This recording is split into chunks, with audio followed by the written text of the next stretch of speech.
Hello student, आज जो है आप सभी लोगों के लिए एक टॉपिक लाए हैं मेंसुरेशन का। सम के क्वेश्चन जो है कैसे जो है कम समय में बनाया जाता है उसको जो है हम आपको सिखाएंगे। और इसके पहले हम आपको जो है पहले शंकु का एक कॉन्सेप्ट बता देते हैं।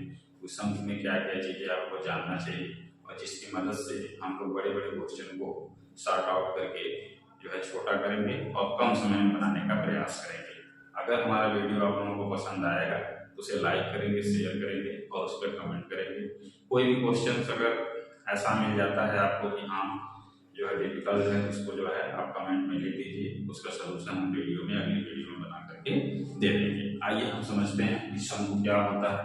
शंकु का जो शेप होता है बच्चों के बर्थडे गिफ्ट के जैसा होता है, बर्थडे कैप के जैसा होता है, या आप कह सकते हैं कि जो है आइसक्रीम का उल्टा पोर्शन होता है। ये शंकु का फिगर है। इसका आधार कैसा होता है? आधार जो है वृत्ताकार होता है। जब आधार वृत्ताकार होगा तो इसकी एक त्रिज्या होगी जिसको आप आर लिखेंगे, और इसमें एक जो है एक्चुअल ऊंचाई होता है जिसको आप एच लिखेंगे, और इसके सामने ये जो भुजा होती है उसे आप जो है तिर्यक ऊंचाई कहते हैं, स्लैंट हाइट कहते हैं। ये जो है तीन वेरिएबल काम करेगा और इन्हीं तीनों वेरिएबल पर सारा कहानी है। तो जहां पर संपूर्ण त्रिभुज आया, तो जब संपूर्ण त्रिभुज आता है तो वहां पर आपको ये ध्यान रखना है कि हमें पाइथागोरस ट्रिपलेट का पता होना चाहिए। अगर हम पाइथागोरस ट्रिपलेट का बहुत अच्छा कमांड रखते हैं तो शंकु के क्वेश्चन जो है बहुत ही आसानी से आ जाते हैं। जैसे मान लीजिए कि पाइथागोरस ट्रिपलेट क्या होता है कि संपूर्ण त्रिभुज के बनाने वाली भुजाओं को पाइथागोरस ट्रिपलेट कहा जाता है। जैसे अगर संपूर्ण त्रिभुज की भुजाएं हैं 7, 24 और 25, तो यह ही पाइथागोरस ट्रिपलेट है। कैसे पता चल रहा है? पाइथागोरस का नियम कहता है कि इन्हीं दो भुजाओं के वर्गों का योग तीसरे भुजा के वर्ग के बराबर होता है। तो 24 का वर्ग कितना होता है और 25 का वर्ग कितना होता है? 625। आप देखेंगे 49 प्लस 576 जोड़ेंगे तो जो है किसके बराबर आ जाएगा? 625 के बराबर आएगा। इसका मतलब है कि यह पाइथागोरस ट्रिपलेट है। अब पाइथागोरस ट्रिपलेट का क्या है, इसमें आप किसी भी नंबर से मल्टीप्लाई कर दीजिए तो संपूर्ण त्रिभुज पर कोई प्रभाव नहीं पड़ता है। चाहे किसी नंबर से इसको डिवाइड कर दीजिए तब भी संपूर्ण त्रिभुज का कोई प्रभाव नहीं पड़ता है। तो पाइथागोरस ट्रिपलेट अगर आपको पता है तो आप शंकु के क्वेश्चंस को इजी वन बना सकते हैं। जैसे मैंने एक पाइथागोरस ट्रिपलेट यहाँ बता दिया। एक पाइथागोरस ट्रिपलेट जो है बहुत पॉपुलर है, 3, 4, 5 का है, उसको आप ध्यान रखिए। फिर जो है आपके पास आ जाएगा पाइथागोरस ट्रिपलेट 8, 15 और 17 का। ये सभी जो है संपूर्ण त्रिभुज बनाने वाली भुजाएं हैं और इसी के हेल्प से हम लोग शंकु के बड़े बड़े से क्वेश्चन को आसान बनाने वाले हैं। क्या क्या चीजें और जानना है?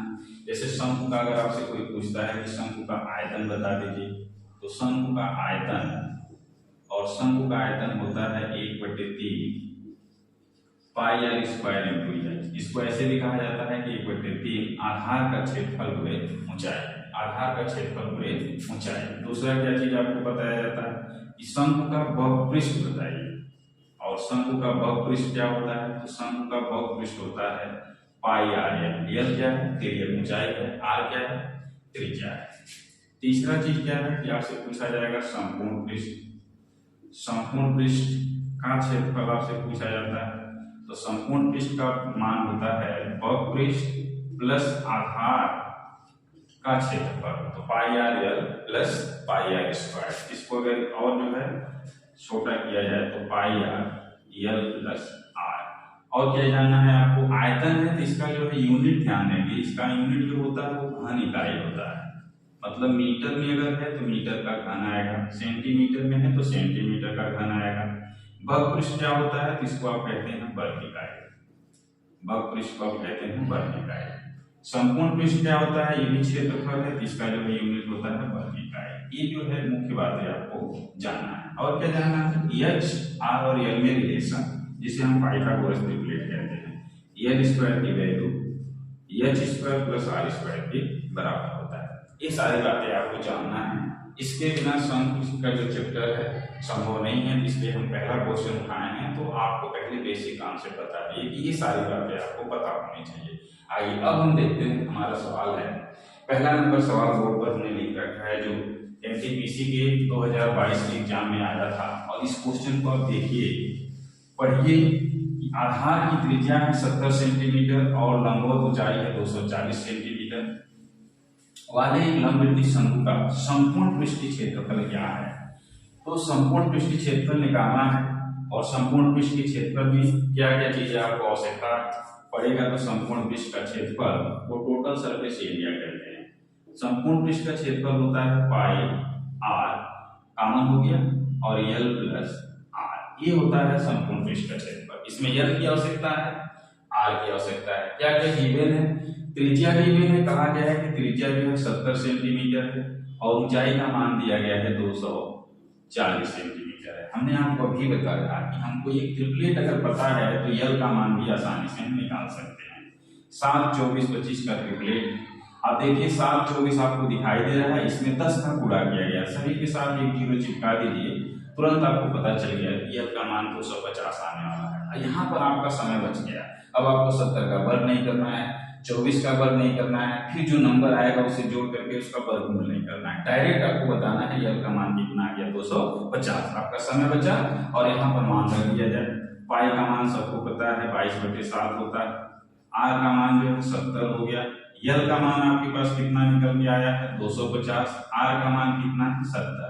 यहाँ देखिए 7 से 7 काट दीजिए, 22 दहाई होता है 220 और इसको जो है अगर जोड़ेंगे कितना आ जाएगा 320 और इनका मल्टीप्लाई कर दीजिए तो 32 और 22 का मल्टीप्लिकेशन कितना होता है 704 और डबल जीरो चिपका दीजिए। कैसे मल्टीप्लिकेशन करते हैं इसको भी देख लीजिए, ये है 32, ये 22 है, मल्टीप्लाई करते समय 2 का 2 में गुणा हो गया 4 हो गया, फिर क्रॉस मल्टीप्लाई करेंगे 3 दूना 6 और 2 दूना 4, 6 और 4 10 होता है, 10 को जीरो लिखेंगे 1 बच गया, 3 दूना 6 और 6 1 7, 704 आ गया।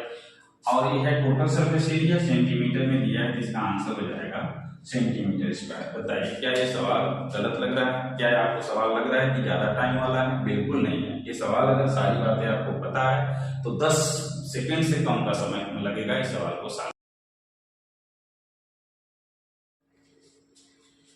ये देखिए हमारा जो है शंकु का जो है दूसरा क्वेश्चन है।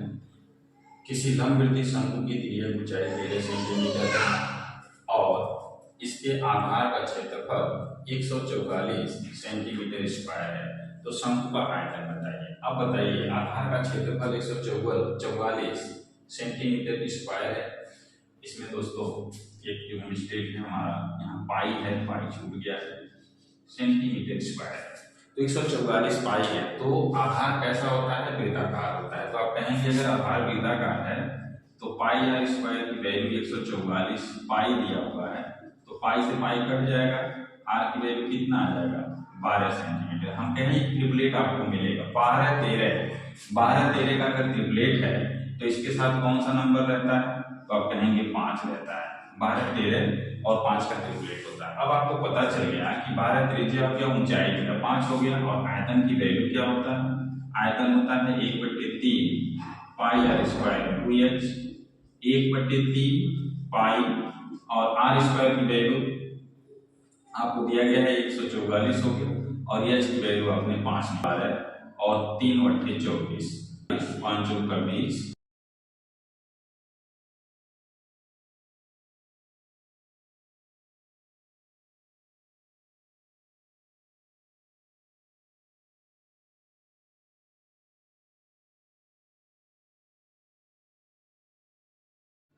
आज का जो है तीसरा क्वेश्चन देखिए, दो शंकु ऐसे हैं जिनके आयतन का अनुपात 1:10 है और उसकी ऊंचाइयों का अनुपात 2:5 है, तो आधार की त्रिज्याओं का अनुपात बताइए। ऐसे क्वेश्चन को हम लोग कैसे सॉल्व करेंगे कि देखिए आयतन का अनुपात है, आयतन का अनुपात है आपके पास 1:10 का और जो ऊंचाई का अनुपात है, ऊंचाई का अनुपात कितना है? तो आप कहेंगे 2:5 का।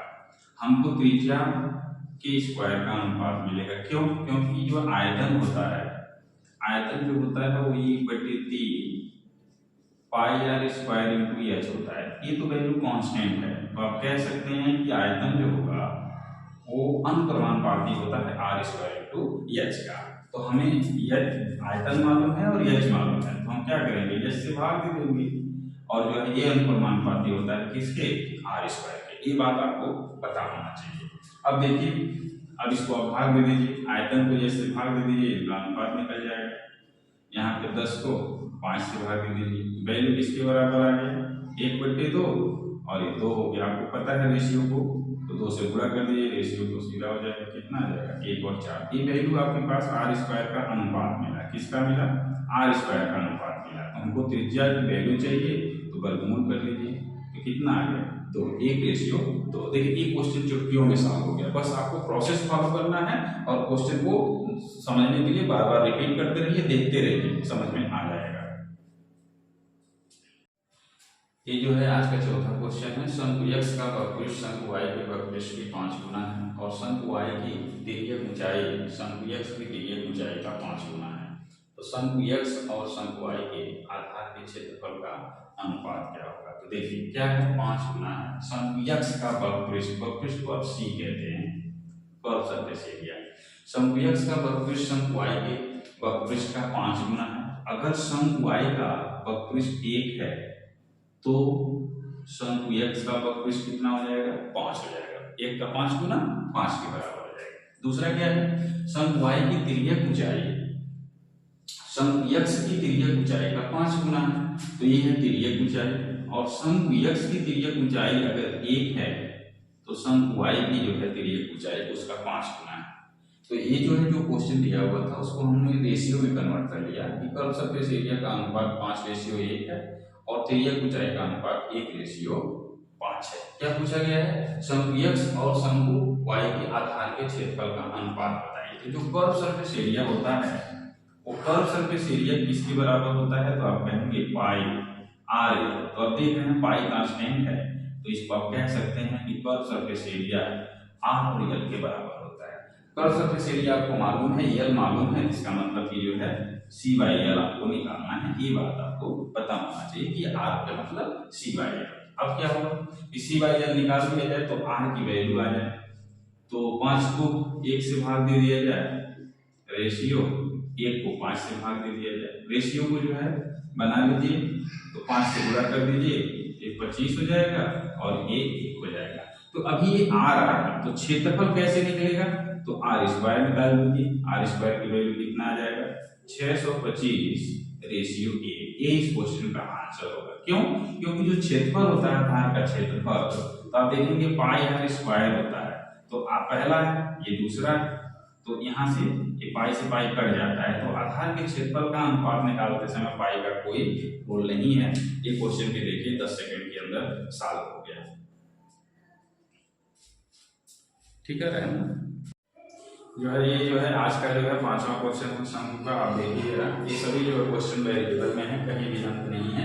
एक शंकु का आयतन और वक्रपृष्ठ के क्षेत्रफल की संख्यात्मक मान बराबर है यदि h और r शंकु की ऊंचाई और आधार की त्रिज्या है तो 1/h² + 1/r² का मान ज्ञात कीजिए।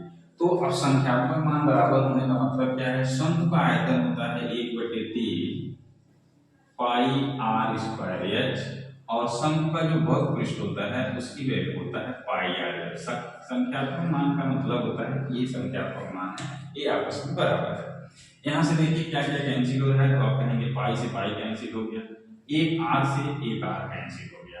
अब आपके पास क्या रिलेशन आया कि 3 का अगर इधर गुणा कर देंगे तो आपके पास वैल्यू आ रहा है RH की वैल्यू है 3l के बराबर। आप देख रहे हैं h² और r² का मान चाहिए, स्क्वायरिंग में बोथ साइड कर दीजिए तो आपको मिलेगा यह कि r² h² की वैल्यू 9l² के मान के बराबर है। अब देखिए जरा हमें 1/h² चाहिए, हम h² को इधर ट्रांसफर कर रहे हैं और इस पूरी वैल्यू को इधर ट्रांसफर कर रहे हैं, तो जब हम 1/h² की वैल्यू निकालेंगे तो हमको क्या मिलने वाला है 1/h² की वैल्यू बराबर हो गया r² 9l² को, ऐसे करके आप छोड़ दीजिए। अच्छा और आपको अगर 1/r² चाहिए तो r² को इधर ट्रांसफर कर दीजिए और 9l² को इधर ट्रांसफर कर दीजिए, तो आप कहेंगे 1/r² की वैल्यू बराबर हो गया h² 9l²। ये हो गया आपका समीकरण नंबर 2। दोनों को जोड़ दीजिए, दोनों का योग ही आपसे पूछा गया है, तो 1/h² + 1/r² की वैल्यू, यहाँ से देखिए दोनों का लघुत्तम समान है, हमें जो है बार बार लिखने की जरूरत नहीं है। r² प्लस h² की वैल्यू किसके बराबर होता है, तो आप कहेंगे l² के बराबर होता है। यहाँ से l² से l² कैंसिल हो गया और रेशियो किसके बराबर, इसकी वैल्यू किसके बराबर आ गया, 1/9 के बराबर आ गया। तो वेरिएबल के क्वेश्चन को भी इतनी आसानी से मैंने बता दिया, समझा दिया। अब अगला क्वेश्चन, 5 क्वेश्चन हो गए सम के, आगे आने वाले क्वेश्चन के सलूशन अगले वीडियो में मिलेगा।